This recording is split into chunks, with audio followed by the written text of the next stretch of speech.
Okay. So చూసారా, ఒక 5-10 నిమిషాలు కూడా అవ్వలేదు అసలు వచ్చి. 10 మినిట్స్ లో అయిపోయింది మీకు. ఓకే. నేను చెప్పుకుంటుంటే అన్ని విన్నాను. ఓకే. సో మేడం, అంటే ఇప్పుడు ఇలాంటి పెద్ద వయసు వాళ్ళు కొంచెం బాధపడుతూ ఉంటారు, కంగారు పడుతూ ఉంటారు. సో ఎలా మోటివేట్ చేస్తారు వాళ్ళకి మీరు? మీరు సంభాషణ బాగుంది. ఓకే. ఇది ఫస్ట్ నేను చెప్పాను కదా, ఫస్ట్ పేషెంట్స్ కి ఇది ఏం నా బాడీలో ఏం జరుగుతుంది అండర్స్టాండింగ్ ఉండాలి. సో ప్రతి పాయింట్ చెప్పాలి. నీరుంది సార్, నీరు తీస్తున్నాను, మీరు ఎక్కువ వాకింగ్ చేయకూడదు, మీ మంచిగా ఎక్సర్సైజ్ చేయండి. సో సార్ కి అర్థం అవుతుంది, ఓకే నీరుంది కదా, నాకు ఇది ప్రికాషన్స్ ఫాలో చేయాలి. తర్వాత ఇది ఏమేం పాయింట్స్ చెప్తాను, ఇది దానికి బేసిస్ ఉండాలి.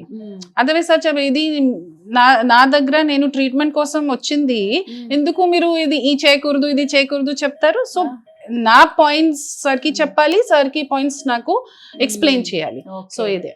సో అంటే మీరు వాళ్ళతో ఫ్రీగా ఉంటే వాళ్ళ ప్రాబ్లం ఏంటి అనేది చాలా క్లియర్ గా ఎక్స్ప్లెయిన్ చేయాలి. సో ప్రతి పేషెంట్ కూడా చాలా బాగా వాళ్ళే ఎక్కడున్నారు, ఏం చేస్తున్నారు అన్ని మీతో షేర్ చేసుకుంటున్నారు. ఇదే మాట్లాడితే ఒక బాండింగ్ అవుతుంది కదా, ఇది చాలా ఇంపార్టెంట్ ఉంది.